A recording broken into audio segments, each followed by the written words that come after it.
Hi, Andy Nelson. So I get asked from time to time whether somebody can acquire or buy somebody else's brand.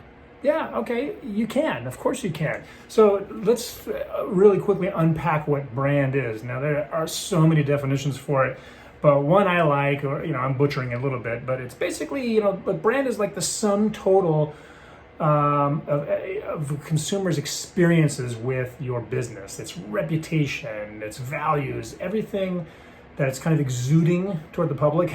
That's kind of the brand, right? And branding is about kind of shaping that perception that consumers have or customers have for that brand. So can you acquire it from somebody? Yeah, the short answer is yes, of course. I mean, if somebody were to, or not somebody, if Apple were to say, hey, we're up on the auction block tomorrow for someone to buy, and someone else can become the owner and buy out all of our shareholders, okay, you acquiring another business and hopefully the brand that goes along with it. So of course you can do it. Here is the key. You can't just typically buy kind of some of the insignia of the brand. And then when I say insignia, we most often mean the trademarks that symbolize the brand, but it's not always that. I mean, other things make up that sum total of experiences, right? It could be the content, the visual content, the audio content, the graphic artwork, all sorts of things that might be protected by copyright, not trademarks, but nonetheless are part of the brand that consumers experience. Or it might be the other sorts of intangibles that a business owns. It may have patents, very valuable patents, for example, that also go into the whole makeup of what the brand is for that company. So you can certainly acquire those things. When it does come to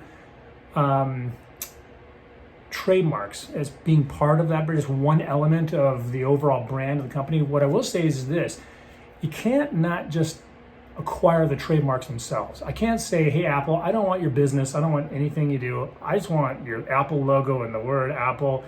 And I'm going to go take those trademarks and I'm going to go slap on my new cereal. And that's what I'm going to sell.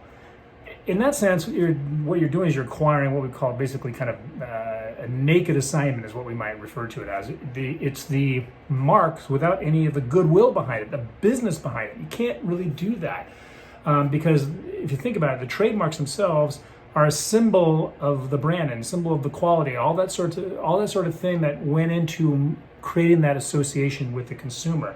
So just taking the insignia themselves and putting it on something unrelated that has nothing to do with the business whatsoever doesn't really acquire the brand, so to speak. You acquire some of the reputation, at least initially, but you're not actually acquiring that brand. But fundamentally, taking it from the top, you want to acquire someone else's brand, absolutely you can do it. The question is, can you maintain the brand, right? Just because you buy someone else's brand, there's been plenty of examples of companies that have bought other brands and then proceeded to tank them. Here's an interesting one.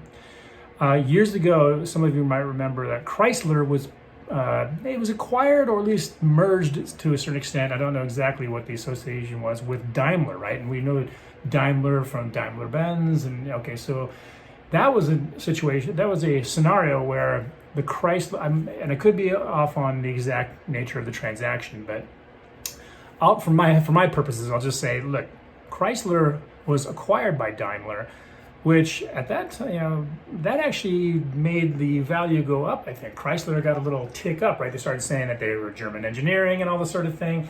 So that acquisition actually helped Chrysler go up. So its brand was acquired and merged with another for a while, and then of course they separated again, and Chrysler went back out its own direction. So that might not be my greatest example, but the point is, the brand itself was intact, Chrysler, and what came with it, and then somebody added to it.